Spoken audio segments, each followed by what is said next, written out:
오늘 이렇게 제 이야기를 나누게 되어 복잡한 마음입니다. 35이 되어서야 알게 된 제 출생의 비밀이 저의 인생을 완전히 뒤바꿔 놓았습니다. 어쩌면 이 이야기가 제가 살아온 삶을 이해하는데 도움이 될지도 모르겠습니다. 그날은 어머니의 생신이었습니다. 저는 항상 그랬듯이 부모님 댁을 방문했고 작은 케이크와 선물을 준비했습니다. 늘 그랬듯 평범한 가족 모임이었습니다. 저녁 식사를 마치고 커피를 마시며 이야기를 나누던 중 어머니가 갑자기 무거운 표정으로 이야기를 꺼내셨습니다. 오늘 너에게 꼭 해야 할 말이 있구나. 어머니의 목소리에서 느껴지는 떨림에 저도 모르게 가슴이 철렁 내려앉았습니다. 아버지는 고개를 숙인 채 손가락만 만지작거리셨고 방 안에는 무거운 침묵이 내려앉았습니다.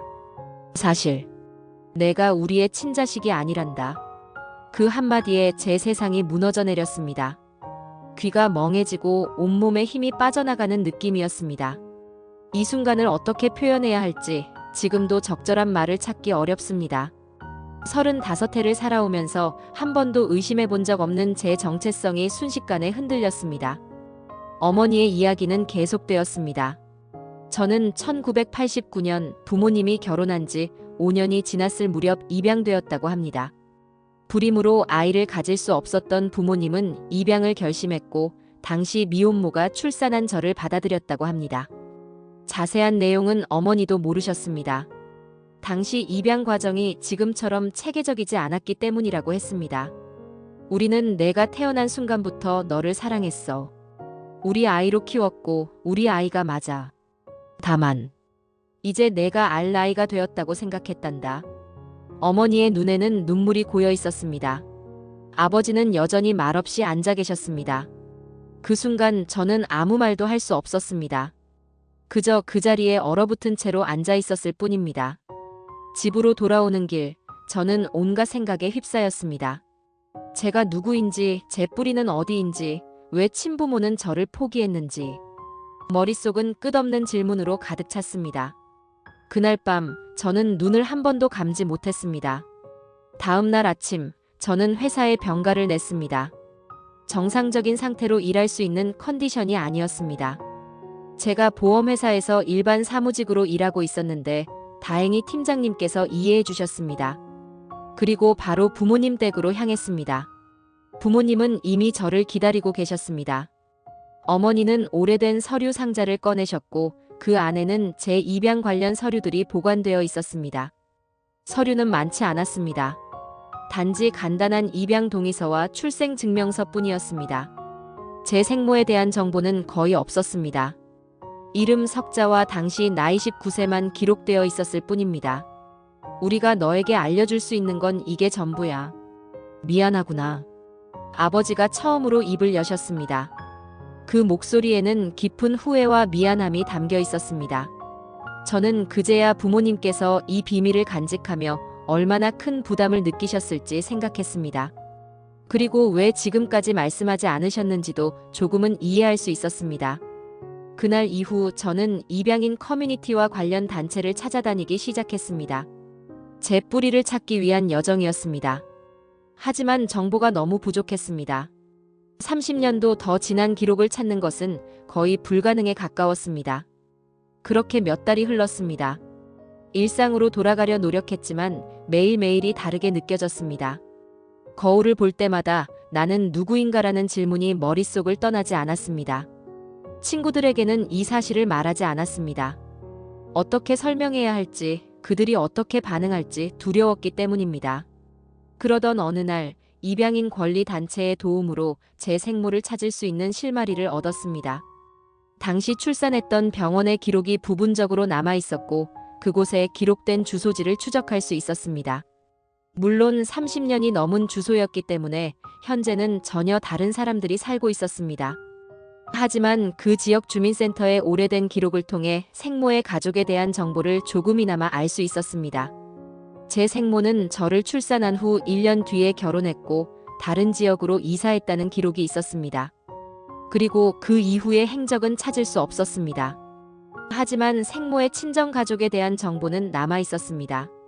외할아버지의 이름과 당시 직업이 기록되어 있었습니다. 이 정보를 바탕으로 저는 외할아버지를 찾아내는데 성공했습니다. 이미 고인이 되셨지만 외할머니는 아직 살아계셨습니다. 제가 찾아갔을 때 외할머니의 놀라움은 이루 말할 수 없었습니다. 처음에는 저를 경계하셨지만 제가 가져간 증거들을 보시고는 눈물을 쏟으셨습니다. 내가 정말 우리 딸의 아이구나. 외할머니의 떨리는 목소리가 지금도 귓가에 맴돕니다. 그리고 이어진 이야기는 제 상상을 초월했습니다. 제 생모는 대학생 시절 저를 임신했고 당시 집안의 반대로 아이를 포기할 수밖에 없었다고 합니다. 그리고 저를 입양 보낸 후 그 사실을 비밀로 간직한 채 다른 사람과 결혼했습니다. 하지만 충격적이게도 제 생모는 5년 전 암으로 세상을 떠났다고 합니다. 저는 너무 늦게 찾아온 것입니다. 제 생모를 만날 기회는 영원히 사라져버렸습니다. 그 순간의 절망감은 말로 표현할 수 없습니다. 질문하고 싶은 것들, 들어보고 싶었던 이야기들이 모두 공중에 흩어져 버린 느낌이었습니다. 외할머니는 제 생모의 사진첩을 보여주셨습니다. 처음 보는 제 생모의 얼굴은 놀랍도록 저와 닮아 있었습니다. 같은 눈매, 같은 미소. 거울을 보는 것 같았습니다. 그리고 외할머니는 저에게 말씀하셨습니다. 내 어머니는 너를 평생 잊지 못했어. 매년 내 생일이면 혼자 케이크를 사서 촛불을 켜고 눈물을 흘렸단다. 하지만 새 가정이 있었기에 너를 찾아 나설 용기가 없었나 보다. 그 말을 들으며 저는 복잡한 감정에 휩싸였습니다. 분노, 슬픔, 그리고 이상하게도 안도감까지. 적어도 제 생모가 저를 완전히 잊지는 않았다는 사실이 작은 위로가 되었습니다. 외할머니는 저에게 생모의 일기장 하나를 주셨습니다. 거기에는 저에 대한 짧은 기록들이 남아 있었습니다. 출산 직후의 감정, 저를 보낸 날의 슬픔, 그리고 매년 제 생일마다 적은 짧은 편지. 그것들을 읽으며 저는 처음으로 제 생모의 마음을 조금이나마 이해할 수 있었습니다. 그리고 더 놀라운 사실도 알게 되었습니다. 제게는 이복 동생이 있었습니다. 생모가 재혼 후 낳은 딸이 있었고 그녀는 지금 27살이라고 합니다. 외할머니의 말씀으로는 그녀도 제 존재에 대해 전혀 모른다고 했습니다. 생모는 그 비밀을 죽을 때까지 간직했던 것입니다. 이 모든 사실을 알게 된 후 저는 어떻게 해야 할지 갈피를 잡을 수 없었습니다. 이복 동생에게 연락해야 할까? 그녀의 평화로운 일상에 갑자기 나타나는 것이 옳은 일일까? 생부는 어떻게 된 것일까? 그는 내 존재를 알고 있을까? 끝없는 질문들이 제 머릿속을 채웠습니다. 결국 저는 다시 부모님을 찾아갔습니다. 제가 알게 된 모든 것을 이야기했고 앞으로 어떻게 해야 할지 조언을 구했습니다. 부모님은 처음부터 끝까지 제 이야기를 들어주셨고 제 결정을 존중해주겠다고 하셨습니다. 내가 어떤 선택을 하든 우리는 항상 내 편이야. 그건 변하지 않아. 아버지의 그 말에 저는 눈물을 참을 수 없었습니다. 저를 키워주신 부모님의 사랑은 변함없었습니다. 그리고 그때 비로소 깨달았습니다. 가족이란 꼭 혈연으로만 이어지는 것이 아니라는 것을. 저를 키워주신 부모님은 제 진정한 부모님이었습니다. 하지만 그렇다고 해서 제 뿌리에 대한 궁금증이 완전히 사라진 것은 아니었습니다. 저는 외할머니의 도움을 받아 이복 동생에게 조심스럽게 연락을 취하기로 했습니다. 먼저 외할머니가 상황을 설명해주고 그 후에 제가 만나보는 방식으로요. 처음 이복 동생이 이 사실을 알았을 때 그녀도 큰 충격을 받았다고 합니다.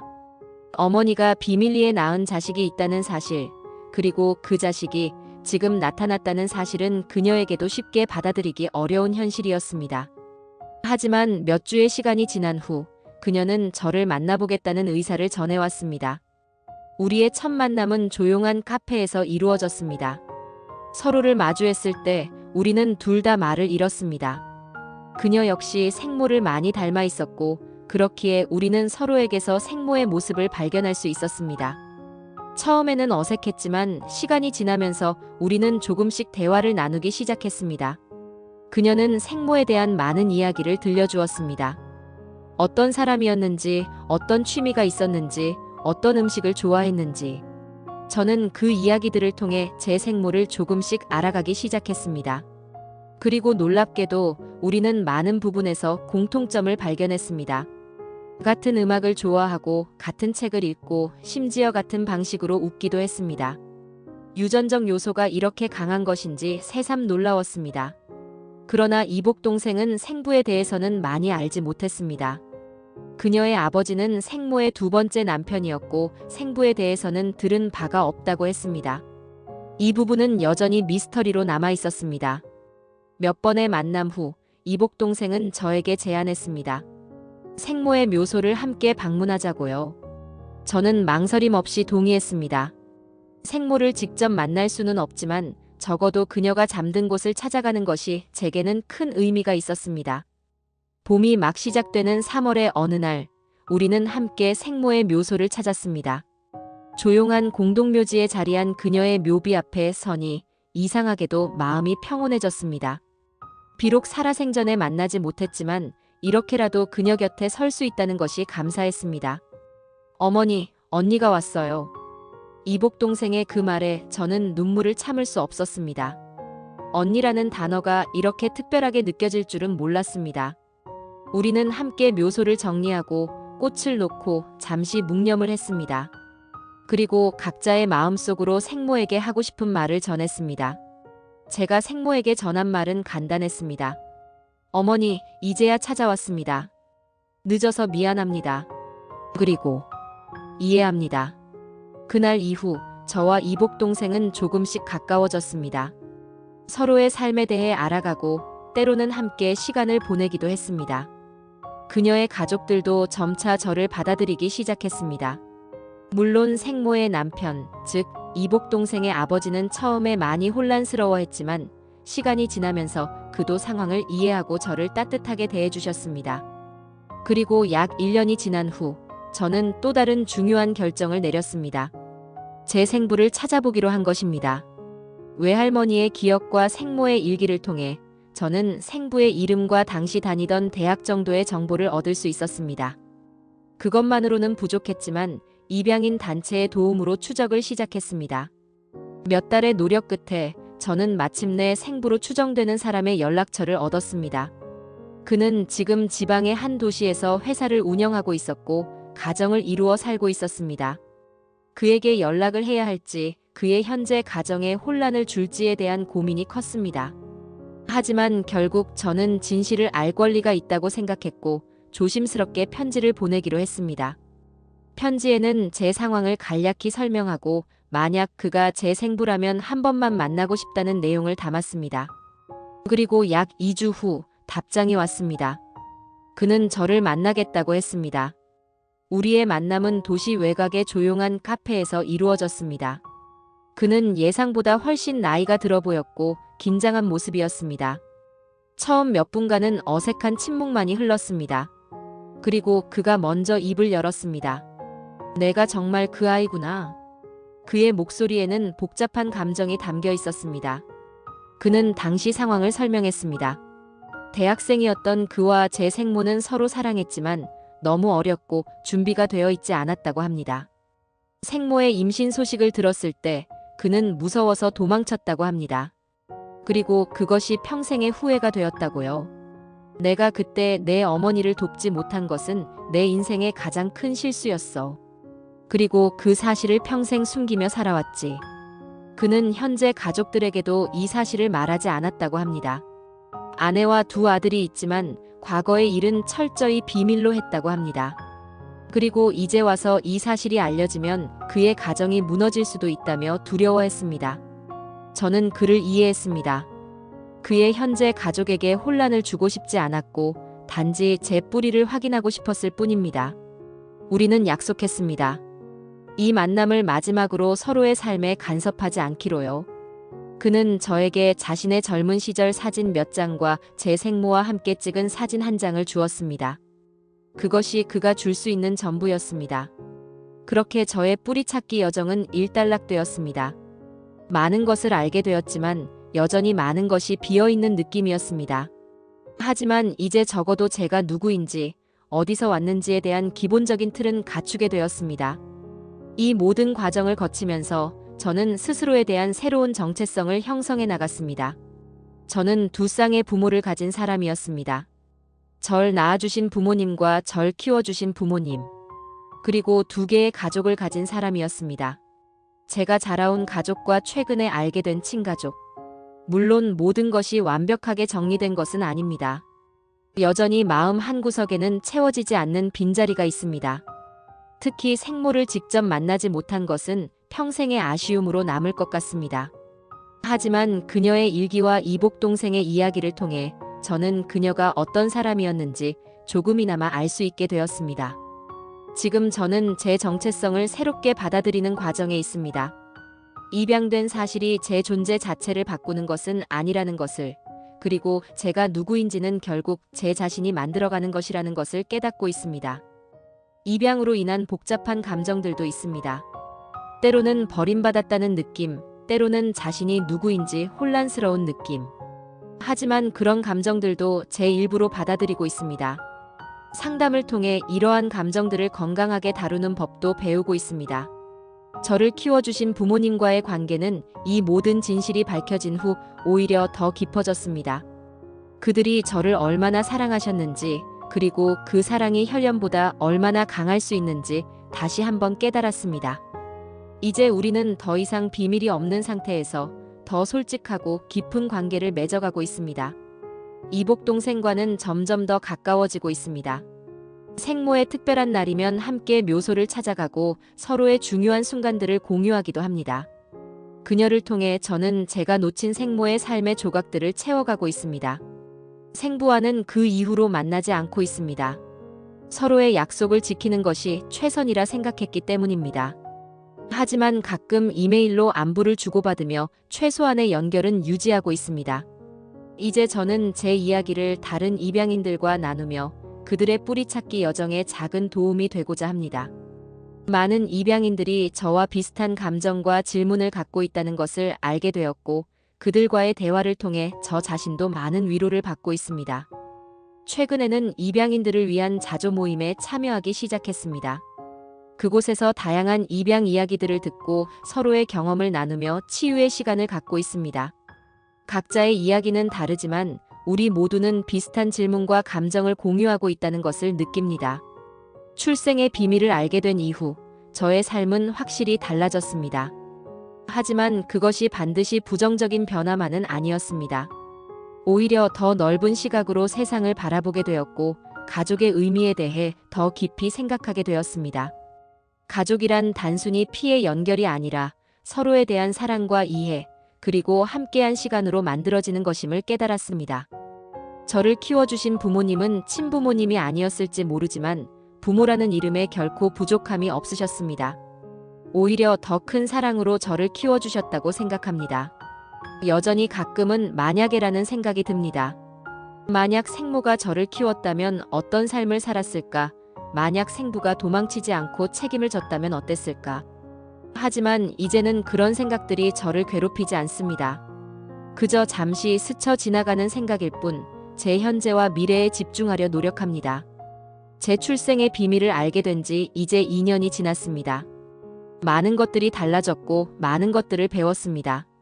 아직도 가끔은 정체성에 대한 혼란이 찾아오지만 이제는 그것을 자연스럽게 받아들이고 있습니다. 제가 누구인지는 단순히 제 출생의 비밀로 정해지는 것이 아니라 제가 어떤 선택을 하고 어떤 삶을 살아가느냐에 따라 결정된다는 것을 깨달았습니다. 최근에는 결혼을 생각하고 있는 사람을 만났습니다. 처음에는 제 복잡한 가족 이야기를 어떻게 설명해야 할지 걱정이 많았습니다.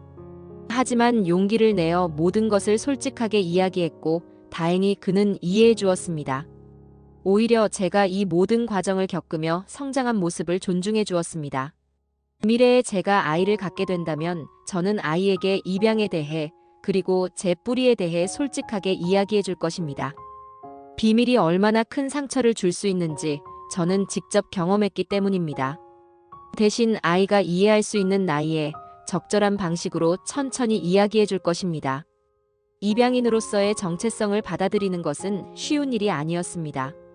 특히 성인이 되어서야 그 사실을 알게 된 저에게는 더욱 그랬습니다. 하지만 이제는 그것이 제 인생의 일부로 자연스럽게 자리 잡았습니다. 제가 두 쌍의 부모를 가진 것, 두 개의 가족을 가진 것은 오히려 제 삶을 더 풍요롭게 만들어주는 요소가 되었습니다. 생모의 일기장은 이제 제 가장 소중한 보물이 되었습니다. 그녀가 남긴 글들을 통해 저는 그녀의 마음을 조금씩 이해해가고 있습니다. 특히 제 생일마다 적은 짧은 편지들은 그녀가 저를 얼마나 생각했는지 보여줍니다. 비록 함께하지는 못했지만 그녀의 마음은 항상 저와 함께했던 것 같습니다. 오늘은 내 10번째 생일이구나. 지금쯤 학교에서 즐겁게 지내고 있을까? 친구들은 많이 사귀었을까? 엄마가 많이 보고 싶다. 이런 글들을 읽을 때마다 저는 그녀가 얼마나 큰 아픔을 안고 살았을지 생각하게 됩니다. 그리고 그녀의 선택이 결코 쉽지 않았다는 것을 이해하게 됩니다. 이복 동생은 이제 제 가장 가까운 친구가 되었습니다. 우리는 서로에게서 생모의 모습을 발견하며 그동안 놓쳤던 자매 관계를 천천히 쌓아가고 있습니다. 가끔은 함께 여행을 가기도 하고 중요한 일이 있을 때면 서로에게 의지하기도 합니다. 혈연이라는 연결고리가 이렇게 강할 수 있다는 것이 신기하게 느껴집니다. 생부와의 관계는 여전히 조심스럽습니다. 그의 현재 가족에게 상처를 주고 싶지 않기 때문에 우리는 최소한의 연락만 유지하고 있습니다. 하지만 가끔 그에게서 오는 짧은 메시지들을 통해 그도 저를 생각하고 있다는 것을 느낍니다. 그것으로 충분하다고 생각합니다. 저를 키워주신 부모님은 여전히 제 삶의 중심입니다. 이제는 더 이상 비밀이 없는 상태에서 우리는 더 깊고 진실된 관계를 맺어가고 있습니다. 부모님께서는 제가 생물학적 가족을 찾아가는 과정을 전적으로 지지해 주셨고 그것이 얼마나 큰 사랑인지 이제야 깨닫습니다. 외할머니는 최근 건강이 많이 안 좋아지셨습니다. 그래서 저는 자주 찾아뵙고 그동안 놓쳤던 시간들을 조금이나마 함께하려 노력합니다. 외할머니를 통해 저는 제 생모의 어린 시절 이야기들을 들을 수 있었고 그것은 제게 큰 선물이 되었습니다. 입양인으로서의 정체성을 받아들이는 것은 계속되는 여정입니다. 때로는 앞으로 나아가고 때로는 과거로 돌아가기도 합니다. 하지만 이제는 그 과정 자체를 저의 성장으로 받아들이고 있습니다. 제 출생의 비밀은 더 이상 비밀이 아닌 제 삶의 중요한 부분이 되었습니다. 가끔은 여전히 왜 나는 입양되었을까라는 의문이 들기도 합니다. 하지만 이제는 그 질문에 대한 답을 외부에서 찾기보다는 스스로 만들어가고 있습니다. 제가 입양된 것은 단지 상황이 그렇게 된 것일 뿐 누구의 잘못도 아니라는 것을 이해하게 되었습니다. 그리고 그 과정에서 많은 사람들의 사랑을 받았다는 것도 깨달았습니다. 입양인 자조 모임에서 만난 한 분의 말이 특히 기억에 남습니다. 우리는 2번 선택받은 사람들이에요. 한 번은 태어남으로써 또 한 번은 입양됨으로써. 그 말에 큰 위로를 받았습니다. 저 역시 2번 선택받은 사람이었고 그것은 제 삶을 특별하게 만드는 요소였습니다. 친가족을 찾게 되면서 저는 제가 물려받은 많은 것들을 발견하게 되었습니다. 생모로부터 받은 눈매와 미소, 생부로부터 받은 키와 체형, 그리고 어쩌면 성격의 일부분까지도. 이런 것들을 알게 된 것은 제게 큰 의미가 있었습니다. 제 모습의 일부가 어디서 왔는지 이해하게 된 것이니까요. 하지만 동시에 저는 저를 키워주신 부모님으로부터 받은 많은 것들도 있다는 것을 깨달았습니다. 가치관, 생활 습관, 그리고 사랑하는 방식까지. 이런 것들은 유전자가 아닌 함께 보낸 시간과 경험을 통해 형성된 것들입니다. 그리고 이것들이 제가 누구인지를 더 많이 결정한다고 생각합니다. 출생의 비밀을 알게 된 후 제 인생에서 가장 큰 변화는 아마도 제 자신에 대한 이해가 깊어진 것일 겁니다. 이제는 제 모습의 일부분들이 왜 그런지, 제 성격의 어떤 측면이 어디서 왔는지 조금이나마 이해할 수 있게 되었습니다. 그리고 그것은 제가 저 자신을 더 온전히 받아들이는데 도움이 되었습니다. 물론 여전히 해결되지 않은 질문들도 많습니다. 생부의 가족들에 대해서는 거의 알지 못하고 그쪽 가족의 건강 이력이나 유전적 특성에 대해서도 알지 못합니다. 이런 부분들은 특히 제가 아이를 가질 생각을 할 때 더 신경이 쓰입니다. 하지만 의학기술의 발달로 이제는 유전자 검사 등을 통해 어느 정도 대비할 수 있게 되었습니다. 제 이야기를 들은 많은 사람들이 저에게 묻습니다. 화나지 않느냐고요. 친부모가 저를 포기한 것에 대해 양부모가 진실을 숨긴 것에 대해 화가 나지 않느냐고요. 솔직히 말하자면 처음에는 많이 화가 났습니다. 특히 35이 되어서야 이 사실을 알게 된 것에 대해서요. 하지만 시간이 지나고 상황을 더 이해하게 되면서 그 분노는 점차 수용으로 바뀌어 갔습니다. 친부모는 당시 너무 어렸고 준비가 되어 있지 않았습니다. 그들의 선택이 옳았는지 그른지는 저도 판단할 수 없습니다. 다만 그들이 최선의 선택을 했다고 믿고 싶습니다. 그리고 양부모님은 그분들은 저를 너무 사랑하셨기에 비밀을 말하지 못하셨던 것 같습니다. 저를 잃을까 두려워하셨던 거죠. 이제는 그 마음도 이해합니다. 입양인으로서의 정체성을 찾아가는 과정은 때로 외롭고 힘들었습니다. 특히 성인이 되어 갑자기 그 사실을 알게 된 저에게는 더욱 그랬습니다. 하지만 이제는 그 과정 자체가 제 삶의 일부가 되었고 저를 더 강하게 만들어 주었다고 생각합니다. 앞으로도 풀리지 않는 의문들, 채워지지 않는 빈자리들은 계속 있을 것입니다. 하지만 이제는 그것들과 함께 살아가는 법을 배웠습니다. 완벽한 답을 찾기보다는 그 불완전함 속에서도 의미를 발견하려 노력하고 있습니다. 마지막으로 제가 이 모든 과정을 통해 배운 가장 중요한 것은 용서의 중요성입니다. 친부모를 용서하고 양부모를 용서하고 그리고 무엇보다 저 자신을 용서하는 것. 그것이 진정한 치유의 시작이었습니다. 지금의 저는 완벽하지 않지만 이전보다 훨씬 더 자신을 이해하고 받아들이게 되었습니다. 제 출생의 비밀은 더 이상 저를 정의하는 것이 아니라 제 삶의 한 부분일 뿐입니다. 중요한 부분이긴 하지만 그것만이 전부는 아닙니다. 앞으로도 저는 계속해서 제 정체성을 탐색하고 제 뿌리에 대해 알아가는 여정을 계속할 것입니다. 그리고 그 과정에서 만나는 모든 것들을 열린 마음으로 받아들이려 합니다. 제 출생의 비밀은 더 이상 비밀이 아니며 이제는 제 삶의 소중한 이야기가 되었습니다. 감사합니다.